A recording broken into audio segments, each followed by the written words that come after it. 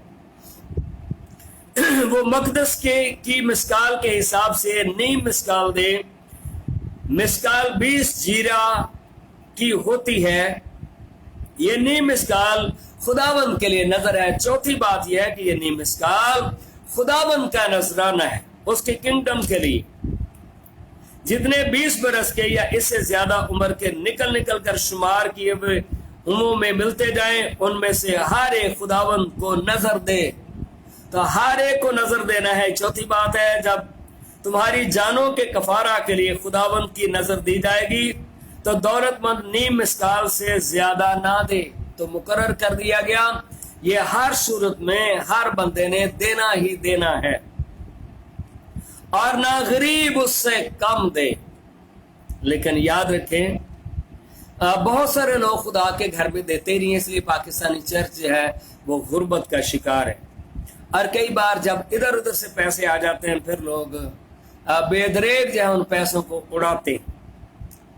اور تو بنی اسرائیل سے کفارہ کی نقدی لے کر اسے خیمہ اجتماع کے کام میں لگانا۔ 5ویں بات، خدا کے گھر کی ہیکل کی تعمیر کرنا، اور ہر ایک جو بالغ ہے اس نے یہ دینا ہی دینا ہے، تاکہ وہ بنی اسرائیل کی طرف سے تمہاری جانوں کے کفارہ کے لیے خداوند کے حضور یادگار ہو۔ تو نیم مسکال کے بارے میں بائبل مقدس میں سے ہم سیکھا، جب اپنا حصہ ہم خداوند کو پے کرتے ہیں اور اس سے محبت کرتے ہیں، پھر یاد رکھیں خداوند بھی آپ کی حفاظت کرے گا اور خداوند بھی ہمیشہ آپ کو پروٹیکٹ کرے گا، خداوند آپ کو حادثات سے بچاتا رہے گا اور آپ خداوند کی نگاہ میں ہوں گے۔ اور مکاشفہ کی کتابیں جیسے لکھا ہے، میں انہیں اپنے گھر کے اندر ایک ستون بناؤں گا، میں اور اس پر ان کا نیا نام لکھا ہوگا۔ اسی طرح سے یہ جو نیم اسٹال دیتے تھے، ان کے ان پیسوں سے خدا کے گھر کے اندر تعمیری کام ہوا اور خدا کے حضور میں یادگاری ہوتی تھی۔ ہم چاہتے ہیں کہ ہماری مکاشفہ کی کتاب کے مطابق خدا کے حضور میں یادگاری ہو۔ یاد رکھیں، بائبل مقدس سے پیار کریں، خدا کے کام سے، بشارت کے کام سے، مشن ورک سے پیار کریں، روحوں کو جیتنے کے لیے اپنا روپیہ پیسہ دیں تاکہ پاکستان کی طرف سے بھی خدا کے حضور میں ایک بڑا کام خدا کے حضور میں یادگاری کے طور پر لکھا جائے کہ پاکستانی کلیسیا نے اپنا حصہ جو ہے خدا کے کام میں ڈالا ہے، روحوں کو بچایا ہے، مشن ورک کیا ہے۔ خدا آپ سب کو کثرت کے ساتھ برکت دے، آمین۔